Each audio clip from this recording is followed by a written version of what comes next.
Amen. Okay, ngayon po ay magkakaroon tayo ng isang simpleng pag-aaral, subalit sa ating simpleng araling ito, makikita nyo po that it is really very challenging. Ang Romans chapter 12, gaya po ng nasabi ko po sa inyo, ito po ang naging chapter na ginagamit ko pong gabay sa biyaya ng Panginoon sa aking pong paglakad at pamumuhay. Kung kayo po ay medyo particular sa aking pong mga sinasabi, meron po akong talata na kinoconsider na talagang yamang talata ko po sa usapang salvation. In my conversion, the Lord used John 3:16 and Romans 5:8. Okay? Sa akin naman pong calling, ginamit po ng Panginoon sa akin ng Matthew chapter 9 verses 35 to 38. Sa usapan naman po ng Christian living, ito po ang Romans chapter 12. Sa usapan po ng commitment, yan po yung Acts chapter 20 verse number 24, na siya ko pong talatang inilalagay kapag ka po may mga nagpapasign ng Bible po sa akin. So mga kapatid, it is always important na meron tayong salita ng Diyos na nagiging gabay po natin sa ating buhay. And I can say that it takes spirituality for us to really apply Romans chapter 12.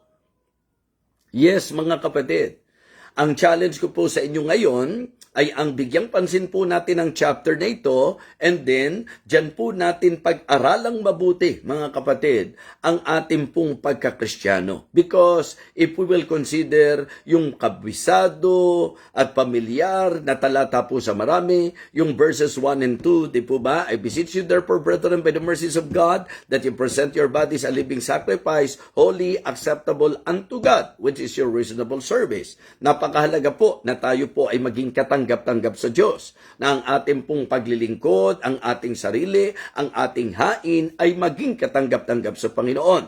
So, it is good to somehow consider verse number 2, and be not conformed to this world, but be transformed by the renewing of your mind, that you may prove what is that good and acceptable and perfect will of God. So sa verse number 1, sinasabi po na napakahalaga ng haing buhay. Napakahalaga po na mag-o-offer tayo ng living sacrifice sa ating pong Panginoon.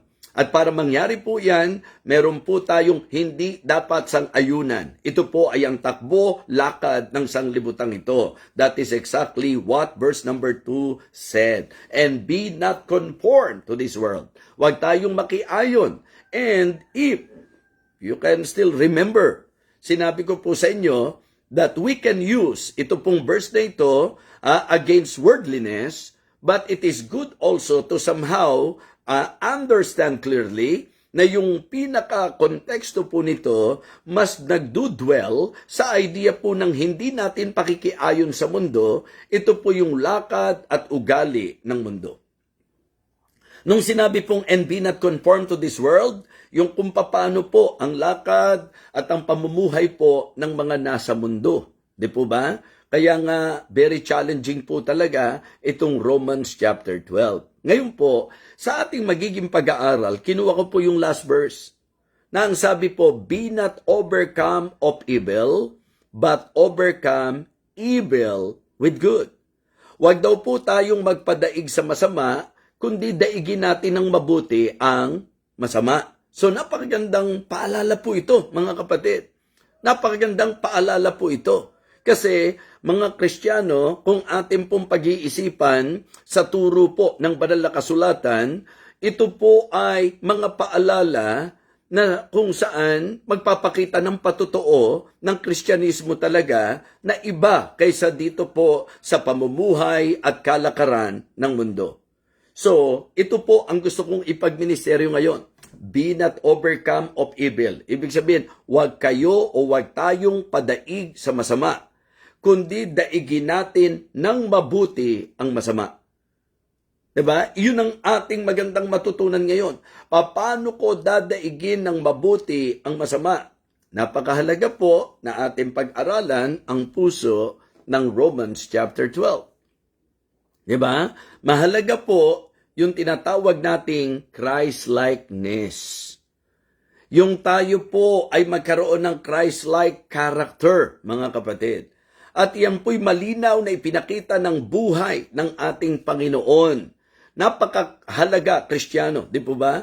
Napakahalaga na tayo po ay maging Christ-like. So, yun po yung pinaka-goal.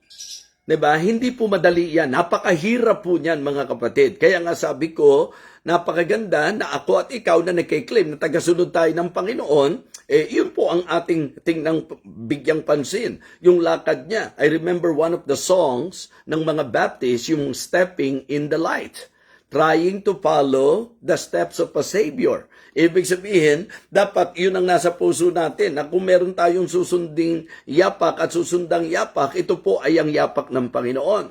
So, Christ-likeness is very important. Okay?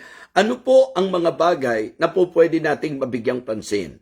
Dito po sa chapter na ito, para sa ating mensahe, overcome evil with good. Ang kabuuan ng talata, be not overcome of evil, but overcome evil with good. So, una po, mga kapatid, ang napaganda po na mabigyang pansin po natin ay yung sinabi po ng verse number 9. Romans chapter 12 and verse number 9.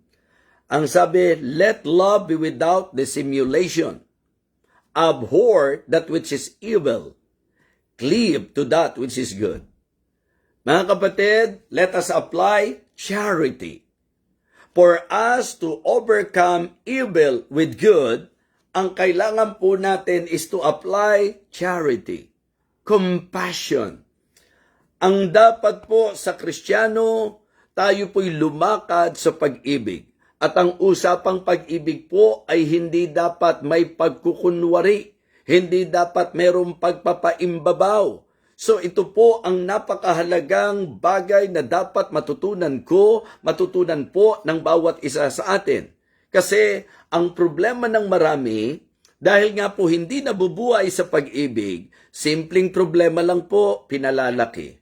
Kapag ka po may mga somebody na nakagawa po ng hindi maganda o nakapagsalita ng hindi maganda sa atin, nakakalimutan na natin ang batas ng pag-ibig. Na ang pag-ibig po, mga kapatid, ang sabi, love covereth the multitudes of sin.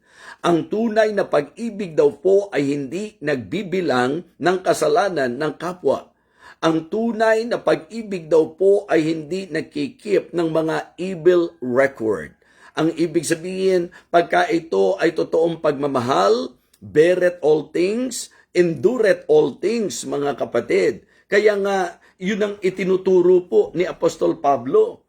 Sa usapang para hindi ka madaig ng masama, kundi dadaigin mo ng mabuti ang masama, mga kapatid, yung pag-ibig po ang dapat i-apply natin. Let us apply charity. Let us apply Christ-like compassion. Yung habag po, mga Kristiyano.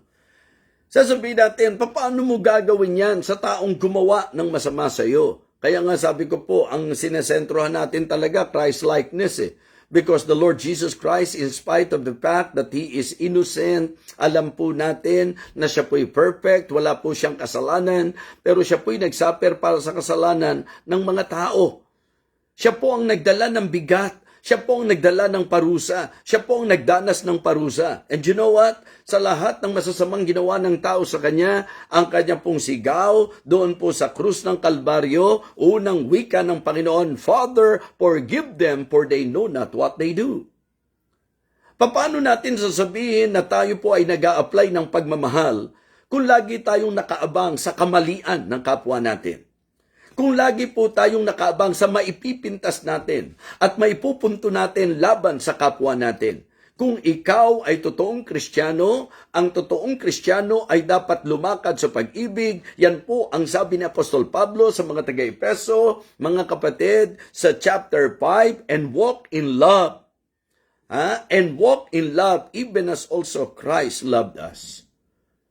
So tayo raw po'y lumakad sa pag-ibig. Sa sulat po sa 1 John, mga kapatid, doon po ay binigyan ng tinatawag nating emphasis ang tungkol sa pagmamahal. Pagmamahal sa kapatiran. Mga kapatid, if we will not apply charity sa bawat magkakamali sa atin, mga kapatid, magagalit tayo at gagawa tayo ng kasamaan sa kanila. Titiyakin ko po, mga kapatid, na lahat ng tao magagawan mo ng kasamaan sapagkat ang lahat ng tao ay may pagkukulang. Kaya sa usapang mag-asawa, if you will not apply charity, naku po, hindi tatagal ang relasyon nyo. Mga magkakaibigan, kung di po natin i-apply ang charity, hindi tatagal ang relasyon po natin. Mga kapatid, mga minamahal, yun po ang sinabi ni Pablo. Let love be without dissimulation. Ibig sabihin, wag pong ipokrito ang ating maging pagmamahal. Wag pong maging mapagbalat kayo ang ating pagmamahal. Magmahal tayo ng totoo, mga kapatid. Let us not love in word, but in deed. Tayo po'y magmahal, hindi sa salita, kundi sa atin pong gawa. Kaya nga, yung ating mensahe ngayon, yung pinag-uusapan po natin, mga Kristiyano, gusto kong sabihin sa inyo that for me and for you to apply this message, ang kailangan po natin is to apply charity. Yes.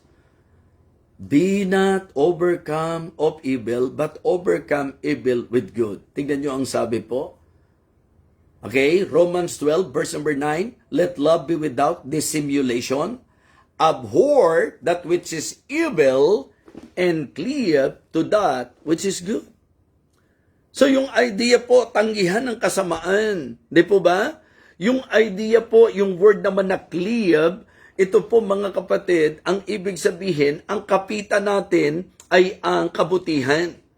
Okay? Yun po, doon tayo pahatak, yun po ang ating kapitan, doon tayo sa kung ano po ang mabuti. So yung idea po na cleave to that which is good, kung ano po yung pleasing sa Panginoon, kung ano po yung tama sa usapang Kristiyano, sa usapang katwiran, kagandahang loob, at ganun din po mga kapatid, kung ano po yung naka-align sa kalooban po ng Panginoon. Let us apply charity, mga Kristiyano. Diba? Mahirap. Mahirap ang buhay Kristyanismo nang hindi kalalakad sa pag-ibig. Okay, gusto ko po yung talatang yan na sinabi po ni Apostol Pablo. Tingnan nyo po, Ephesians chapter 5. Ephesians chapter 5. Okay? Sa verse number 2, kung di po ako nagkakamali, Ephesians chapter 5 and verse number 2. Ang sabi po, mga kapatid, sa verse 1, Be ye therefore followers of God as dear children, and walk in love, as Christ also hath loved us, and hath given himself for us an offering, and a sacrifice to God for a sweet-smelling savor. So dito po ipinakita po yung halaga ng paglakad natin sa pag-ibig. Kaya sa mga churches, kapag ka po ang nangingibabaw, iringan. Kapag ka po ang nangingibabaw, siraan. Kapag ka po ang nangingibabaw, inggitan, selosan. Mga kapatid, kapag ka po iyan ang masasabi nating presente sa church, ito po ay nagpapakita na ang church o ang mga mananampalataya ay hindi lumalakad sa pag-ibig. So for us to really apply our message this morning, overcome evil with good, let us apply charity. Napakahalaga po ng tinatawag nating pagmamahal. Okay? Importante po yan. Sa Biblia kasi, magandang makita natin kung ano po talaga yung konsepto, yung right concept, pag sinabi nating love. Kasi ang pagmamahal naman, hindi nangungunsinte. Yung idea po kasi nung beareth all things, mga kapatid, endureth all things, kumbaga, sa mas madali nyong maintindihan, medyo kung may pagmamahal ka, habaan mo naman ng konti yung pasensya mo. Diba? Medyo habaan naman natin ang pasensya natin kasi pinagpasensyahan tayo ng Panginoon. Magkaroon tayo ng forgiving spirit. Hindi tayo dapat matanimin. Hindi po tayo dapat mapagbilang ng nagagawang mali ng kapwa natin sa atin, mga kapatid. Opo, given na yan. Yung ginawa niya, wag mong ikatuwa. Pero hindi po dahilan yan para yung pagmamahal natin mawala, sapagkat ang kalooban ng Panginoon, magmahalan tayo. Kaya mga Kristiyano, sabi ko nga kahit yung mga unbeliever, kung sila po'y nasa bisyo, kung sila'y nasa lihis na lakad, ang totoo niyan, hindi naman natin sila dapat kapuutan. Kasi po tayo, lahat tayo makasalanan, pero inibig tayo ng Panginoon. Hindi ka sasang-ayon sa maling gawa. Hindi ka magpapatangay sa maling gawa. Pero dahil sa pagmamahal po natin, dadaigin natin ang mabuti, yung pong masama. So, apply charity. So, yun po. Yung unang binigyan pansin ko po sa inyo, sandwich po ang gagawin ko kasi huling puntos po natin yan. Okay, apply charity. Importante po na magmahalan tayo sa isa't isa. At iyan po ay itinurong maliwanag po sa atin ng salita ng Diyos. Kaya nga kung pag-aaralan po natin ang 1 John, mga kapatid, importante po na ako at ikaw ay mapaalalahanan ng mga talatang ito. Verse number 7 ng chapter 4. 1 John chapter 4 and verse number 7. Ang sabi po, Beloved, let us love one another, for love is of God, and everyone that loveth is born of God and knoweth God. He that loveth, knoweth God. Ang sabi, he that loveth not, knoweth not God, for God is love. So, importante sa akin at sa iyo na magpakatotoo po tayo. Kung sinasabi natin na tayo po ay nagmamahal, ang sabi po ng Biblia sa 1 Corinthians chapter 13, napakaliwanag. Kaya hindi ako naniniwala na sasabihin mo, mahal mo ang kapatid mo na hindi mo magawang magpatawad. Diba? Yung na-personal po tayo, hindi po pagmamahal yun.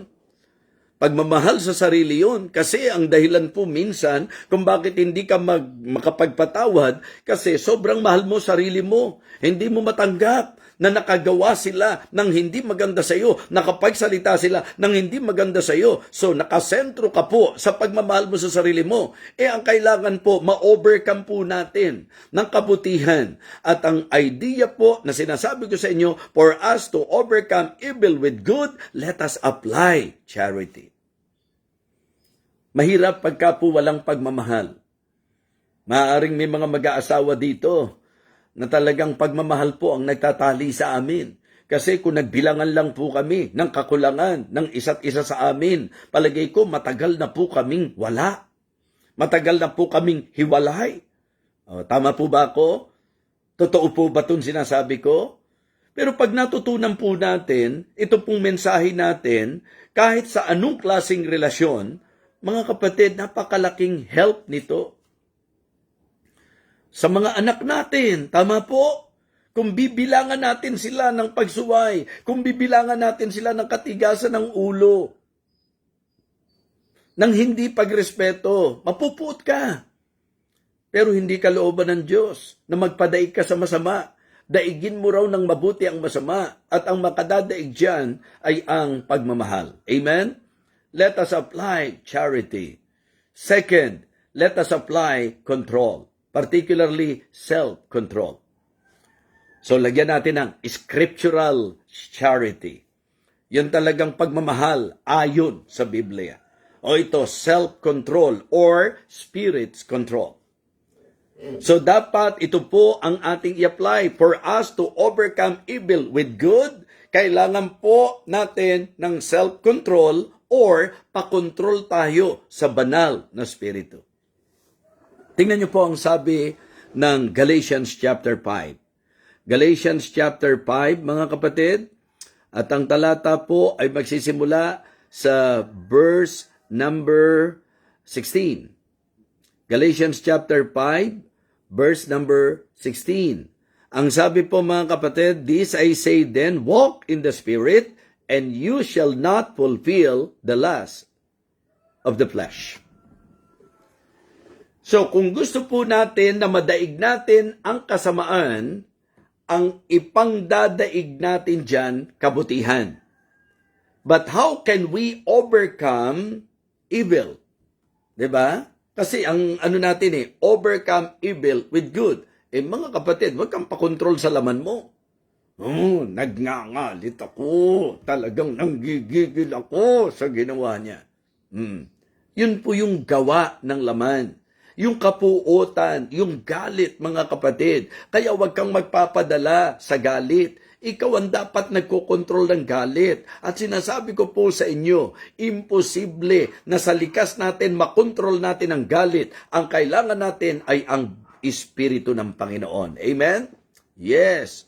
Again, verse number 16, this I say then, walk in the Spirit, and ye shall not fulfill the lust of the flesh. Why? For the flesh lusteth against the Spirit, and the Spirit against the flesh, and these are contrary the one to the other, so that you cannot do the things that you would. Nakukuha niyo po ang punto natin ngayon, mga Kristiyano? Imposible na madaig mo ng kabutihan ang kasamaan kung hindi ka magpapakontrol sa banal na Espiritu. Ang realidad niyan, yung Espiritu at yung laman mo, magkalaban yan. Diba? Magkakontra po yan. Espiritu po ng Diyos ang nagdidikta ng pag-ibig. Samantalang yung ating pong sarili ang nagdidikta ng galit, ng kapuotan, ng hindi magandang isipan sa kapwa. Kaya napakahalaga po ng tinatawag nating control. Amen? Kinakailangan po natin ng control. Importante po yan. And it is good to allow the Holy Spirit to work in our lives. Tingnan niyo po ang sabi ng verse number 22. Verse number 22. Kasi pagka ang pinag-usapan natin daw, yung laman natin, siguro tukuyin na lang natin sa verse number 21. Envyings, murders. Ito raw po yung mga gawa, ha? Okay, verse number 19. Now the works of the flesh are manifest, which are these: adultery, fornication, uncleanness, lasciviousness, idolatry, witchcraft, hatred, variance, emulations, wrath, strife, seditions, heresies. Mga kapatid, ang sabi ng verse number 21, envyings, murders, drunkenness, rebellings, and such like, of the which I tell you before, as I also have told you in time past, that they which do such things shall not inherit the kingdom of God.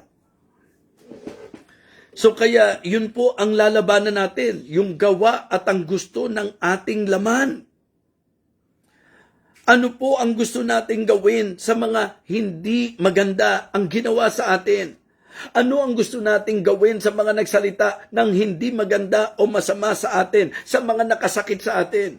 Ang gusto ng laman natin, gumanti. Ang gusto ng laman natin, talagang, alam niyo po yun, maipadama yung galit natin, yung puot natin. To the point na minsan ka lang magpe-pray ka pa na sana madapa siya, sana mabaldog siya, sana mapasama siya, sana mamatay na siya. Isipin niyo po yung minsan ka lang nag-pray, kung ganun pa magiging prayer mo, prayer in the flesh po yan, mga kapatid. Kailangan ang prayer natin, prayer in the Spirit. Amen? So yun daw po ang gawa ng laman. Pero tingnan niyo po, ang sabi ng verse number 22, but the fruit of the Spirit is love, joy, peace, long-suffering, gentleness, goodness, faith, meekness, temperance. Against such there is no law. So talagang banal na Espiritu ang kailangan. So kaya sabi ko po, yun ang masasabi nating susi na para ma-overcome natin ng mabuti ang masama, we need to apply charity, we need to apply control, mga kapatid. At ang dapat mag-control sa atin, Espiritu po ng Diyos. Amen? Yes. Yun po ang dapat, pasakop tayo sa banal na Espiritu. Yun ang kagandahan na napipid natin lagi ang ating spirit. Yung ating pong new nature in Christ. Sapagkat dyan gumagawa ang banal na Espiritu. Yung pong likas natin sa Panginoon. Yun po ang may kalakasan at may kakayahan para ma-overcome ang flesh. Pero kung hindi tayo kumakain, kaya salamat na may Tibay Believers Breakfast. Salamat na may mga online na talagang kilala natin na nagtuturo ng salita ng Diyos. At lalong salamat na meron tayong pastor at meron tayong church na pinifeed tayo spiritually. And because of that, tumitibay tayo, lumalago tayo, nagmamature tayo. At ang ibig sabihin ng maturity, ang ibig sabihin ng spirituality, it is the level of our Christian life. Ito yung status ng ating spiritual life, that our spirit is stronger than our flesh. Na yung espiritu natin mas malakas kaysa sa ating laman. Ang sabi po ng ating teksto, be not overcome of evil, but overcome evil with good. Alam niyo po yung context niyan? Ang context niyan, yung paalala po ni Paul, huwag kayong maghigantihan ng masama sa masama, kundi bigyan natin ng daan ang galit ng Panginoon. Diba? Mga kapatid, mga minamahal, kung babalikan nyo po sa Romans chapter 12, napakaganda po na ito'y maging panuntunan po natin. Kaya nga, iba ang mundo talaga at iba talaga ang Kristyanismo. Okay? Kaya nga, niliwanag ko po sa inyo na yun po ang pinakatamang kaisipan sa Romans chapter 12 verses 1 and 2. Yung lagi nating nire-recite, yung lagi nating kino-quote, kabisado po natin. Pero ano ang silbi na kabisado natin kung hindi naman natin ia-apply? Ang sabi po maliwanag, I beseech you therefore, brethren, by the mercies of God, that you present your bodies a living sacrifice, holy, acceptable unto God, which is your reasonable service. At ang susi, and be not conformed to this world, but be transformed by the renewing of your mind, that you may prove what is that good and acceptable and perfect will of God. Sa isang haing katanggap-tanggap sa Diyos, ito po ay sa pamamagitan ng hindi natin pag-ayon sa mundong ito. Kaya mga kapatid, huwag daw tayong padadaig sa masama, kundi daigin natin ng mabuti ang masama, at ang ating pong malalaman at matututunan ito ay ia-apply natin para mangyari po yan. Let us apply charity. Amen? Let us apply charity. Dapat hindi na yung pangsarili ang iniintindi natin. Ang nagmamahal is actually thinking para po sa welfare ng ibang tao. Okay, importante po itong message na ito. Ang unforgiving spirit, yung pong pag-iisip ng masama sa kapwa, yung pong pagtataniman, yan po ay indikasyon na hindi tayo nabubuhay sa pagmamahal. Let love be without dissimulation. Ano raw ang dapat gawin? Abhor that which is evil, cleave to that which is good. So, apply charity and apply control. Diba? Control. I-apply natin yung pong banal na spirito, hayaan natin siya ang kumontrol ng ating pong mga buhay. Tingnan niyo po ang sabi ng verse number 17 ng Romans chapter 12.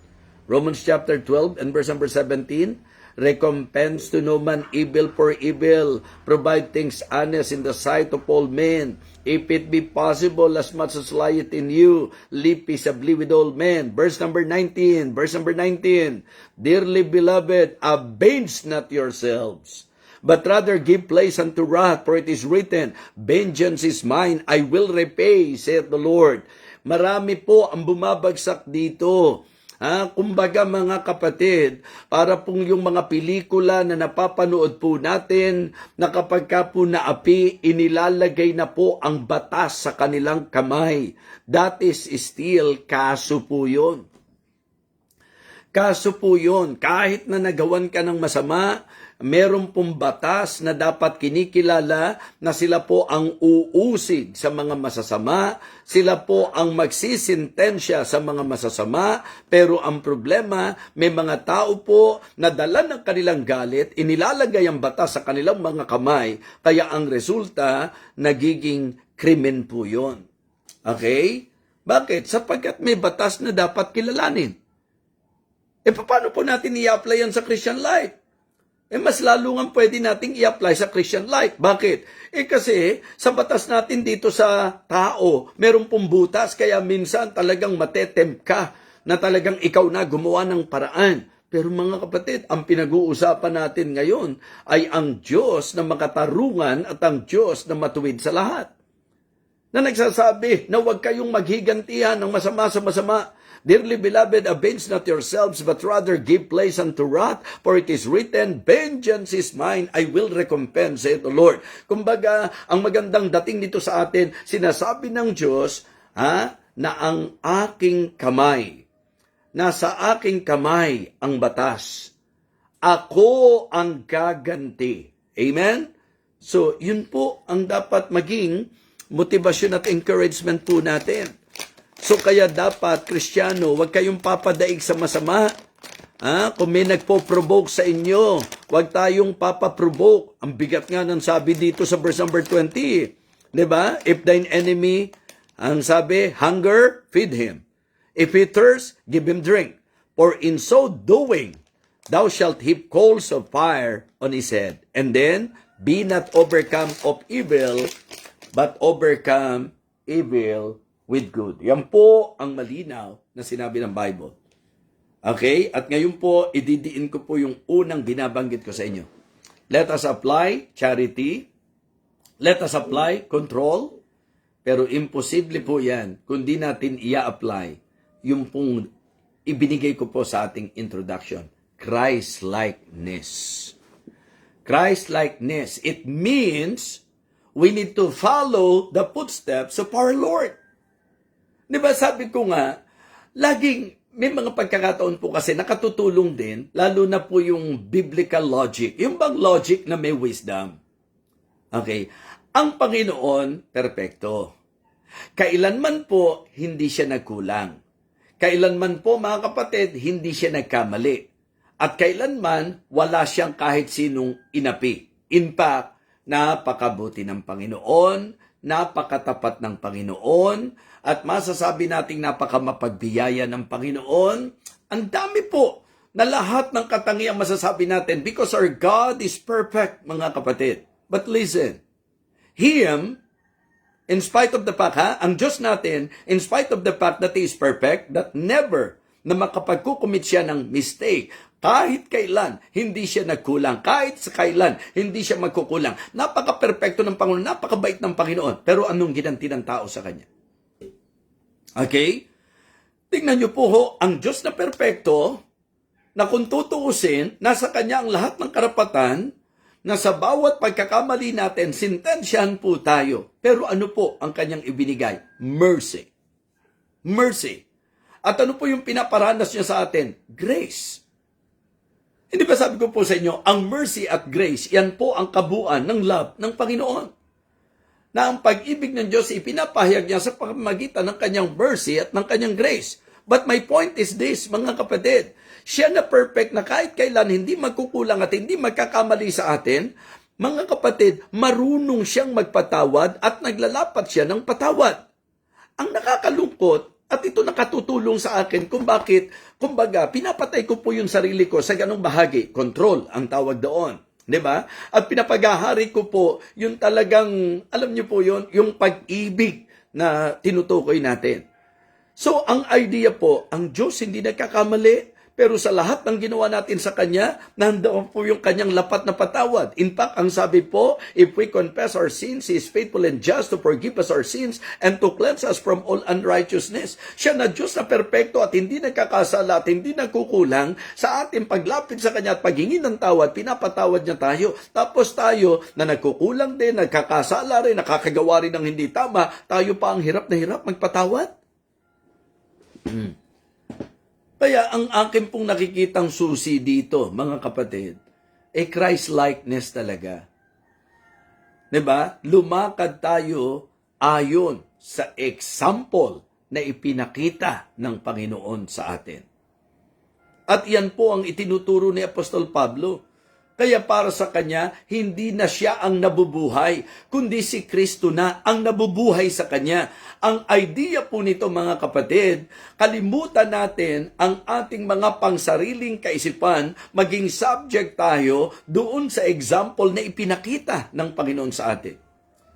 Sabi ko kanina, kung sa church, hindi natin i-apply ang pag-ibig, ang tanong ko po, ano magiging resulta sa church? Kung sa church walang patawaran, mga kapatid, ano mangyayari? pero sa positibong kaisipan. Kung ang mga mananampalataya, tutularan po ang ating Panginoong Hesukristo. At yan po'y sa tulong ng Banal na Espiritu. Just try to imagine kung gaano kaganda ang magiging takbo ng ministeryo natin. Diba? May nakagawa ng hindi maganda sa iyo. Okay? Apply charity, apply control, apply Christ-likeness. Teka, ang Panginoon nga, tindi ng ginawa sa kanya, pero hindi po niya pinagdalawahang isipan na patawarin. And in fact, kahit nga yung hindi humingi ng tawad, ang sabi niya, patawarin mo sila. Kaya sa usapang pagpapatawad, hindi ba, lagi po yan eh. Ang accountability ng nagkasala, humingi ng tawad. Ang accountability at ang bahagi po ng pinagkasalahan ay ang magpatawad. So yung hindi paghingi ng tawad ng nagkasala, hindi problema yan ng pinagkasalahan. Pero problema mo, kung ikaw ang nagawa ng masama, problema mo na hindi ka magpatawad. Ang tanong po ng marami, paano ko magpapatawad? Hindi naman humihingi ng tawad sa akin. Well, ang usapan ng hindi paghingi ng tawad ay hindi mo problema. Ang magiging problema mo kung hindi mo patatawarin ng tao. Ang issue, whether humingi o hindi, it is good na katulad po ng ating Panginoong Kristo, basta sa atin, hindi tayo nagtanim. Basta sa atin, pinatawad natin ang tao. Kaya nga ang payo ni Paul, let all bitterness and wrath and anger and clamor and evil speaking be put away from you with all malice. Malaking tulong sa church kung atin pong bibigyang pansin itong mensaheng ito, be not overcome evil. Anong title natin? Overcome evil with good. Okay? Sa papanong paraan? By applying, mga kapatid, yung pong tinatawag nating charity. By applying control, di ba? Yung pong tinatawag nating self-control or spirit's control. Yun po ang importante. And then, Christ-likeness. Yun ang dapat natin pong gayahin. Kung ano po yung example na ipinakita ng Panginoon sa atin. So, siya ay naparito, hindi lamang upang tayo'y iligtas, kundi upang sundin po natin ang kanyang yapak, sundin po natin ang kanyang example na ipinakita po sa bawat isa sa atin. Alisin niyo po itong lahat ng pinag-aralan natin. Alisin niyo po yung charity, alisin niyo po yung control, alisin natin sa pangkalahatan yung Christ-likeness. Ang tanong, paano magiging posible itong verse number 21? Ano ba ang sabi ng verse number 21? Be not overcome of evil, but overcome evil with good. Sa naturalesa natin, kailanman, mahihirapan tayong i-apply po yan. Na hindi tayo magpapadaig sa masama, kundi dadaigin natin ng mabuti ang masama. Minsan nga po, mabuti na, masama pa iginaganti natin. Yung kayang masama pa ang ginawa sa atin, buti pa kaya ang igaganti natin. Hindi natural na ikaw yan. It is not our nature to love. It is not our nature to forgive. It is not our nature to give favor sa tao. It is the work of God in the lives of the people. Kaya mga kapatid, tatlong bagay po ang nakita natin. Anong mensahe natin? Overcome evil with good. Pagtagumpayan po natin ang kasamaan, mga kapatid, sa pamamagitan ng kabutihan. Huwag kang padadaig sa masama. Nandyan si Satan, ipoprovoke ka para magalit. At pag nakontrol ka na ng galit mo, kung saan-saan ka na dadalhin yan. Sa mga mabibigat na salita, sa curse words, mga kapatid. Dadalhin ka na yan sa hindi magandang kilos, pananakit ng kapwa. Huwag tayong padaig sa masama, kundi daigin natin ang mabuti ang masama. Let love be without dissimulation. Abhor that which is evil. Cleave to that which is good. At ano po ang good? Apply charity. Apply charity, apply control, and apply Christ-likeness. Yan po ang mensahe ng Panginoon para sa bawat isa sa atin ngayon pong umagang ito. And please, ipag-pray natin sa Panginoon na tayo po ay dumating sa punto ng ating Christian life na hindi tayo patatalo at padadaig sa masama, kundi pagtatagumpayan natin, dadaigin natin ng mabuti ang masama. Mga kapatid, mga mananampalataya, ang mensaheng ito ay dapat hayaan po natin na maging lakad natin bilang mga Kristiyano. Ano-anong bagay? Charity. Pagmamahal, pagmamahalan, control, pagtitimpi, pagpipigil sa sarili. At ito'y sa pamagitan ng Espiritu ng Diyos. Christ-likeness, ang tularan natin ay ang ating Panginoon. Ang sundin po natin ay ang kanyang lakad. Ang magiging resulta nito, verses 1 and 2. Haing buhay, nakatanggap-tanggap, approved sa ating pong Panginoon. Again, overcome evil with good. By applying charity, by applying control, and Christ-likeness. Let us pray. Lord, thank you po. Thank you po sa napakahalagang paalalang ito. Napaka-helpful ang magiging aplikasyon po namin sa message na ito. We pray, O Father, that you will continue to work in the lives of the believers. Nawa maging subject kami sa operation mo sa buhay po namin. Panginoon, nawa nabigyan po ng emphasis sa isip at puso namin na dapat iba kami sa lakad ng mundo. Dapat iba kami sa kaisipan ng mundo. Dapat iba kami sa prinsipyo ng mundo at panuntunan ng mundo.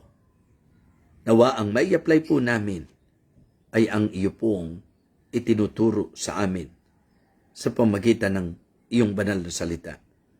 Nawa nakita namin na ang mga susi para ma-overcome po namin ang kasamaan ay ang kabutihan. At ito po ay sa pamagitan ng pagmamahal na magdadala sa amin sa pag-unawa, magdadala sa amin sa pagbabata, magdadala sa amin sa pagpapatawad. Panginoon, may we apply control. Na huwag kaming padadala lagi sa simbuyo ng aming damdamin. Huwag kaming magpapadala sa hatak ng aming laman, sa mga gawa ng aming pong natural na pagkatao. And may we also apply Christ-likeness. May we realize the importance of following your footsteps, Heavenly Father. Thank you so much. Through your Son, Jesus Christ. Thank you so much. Nawa, ang bawat isa po'y naturuan, ang bawat isa po'y napaalalahanan, ang bawat isa po'y nasaway, at maramdaman namin na kami rin mismo ang magiging masaya kapag kami po ay nakaabot sa level na hindi kami magpapadaig sa masama, kundi dadaigin po namin ng kabutihan ang kasamaan.